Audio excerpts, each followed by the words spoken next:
Seconda corsa, sono femmine di 4 anni, vincitrici di 21.000 euro in carriera, 7 al via con l'1 Avril Wington Cam, Roberto Andreghetti, 2 Island DL, Antonio Di Nardo, 3 Aspramare Ama, Salvatore Valentino, 4 Antartide DVS, Andrea Vitagliano, 5 A Testa Alta da Andrea Farolfi, 6 Alice Trio, Marco Stefani.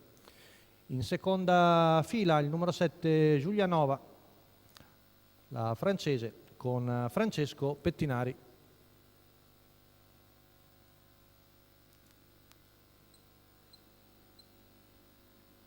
Rinuncia al lancio Alice Trio, mentre vediamo l'errore di Giulianova che però si rimette. Veloce Aspramare Ama che scavalca Island DL, poi veloce al largo A Testa Alta da. È un po' larga la lieva di Andrea Farolfi, va all'attacco della battistrada e sembra sul punto di poter passare dopo 200 metri.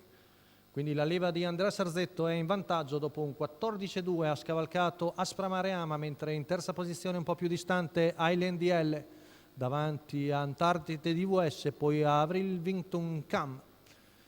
Alice Trio che sposta al largo e Giulianova che cerca di ricongiungersi. Intanto van via 400 in 28,5, la presa allegra a Testa Alta da, con Andrea Farolfi che si è un po' scatenato in avanti, ora arriva al paletto dei 600 metri passati in 43,5.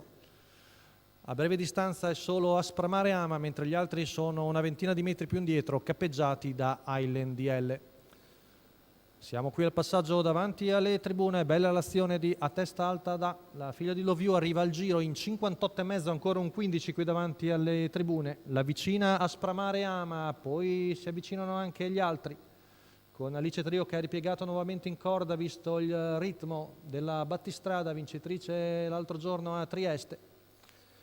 1,13,9 il chilometro per A Testa Alta da su Aspramare Ama, poi si avvicina Island DL davanti a Antartide DVS, poi Avril Wington Cam ancora alla corda, sposta ora la leva di Salvatore Valentino, va all'attacco della battistrada che sembra avere speso il meglio.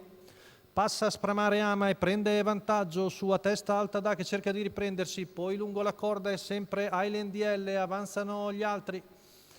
Ultima curva passata in 14,9, nettamente in vantaggio Aspramare Ama, poi vediamo A Testa Alta un po' stanca, al largo di tutti Avril Wington Cam, ma Aspramare Ama buon vantaggio, arriva Avril Wington Cam, ormai è tardi, vince Aspramare Ama su Avril Wington Cam al terzo Antartide DVS. 1,14,2 la media al chilometro per la figlia di Pascelest, Salvatore Valentino. Alla guida del training, i colori dell'azienda agricola Arnuova di Maurizio Scala.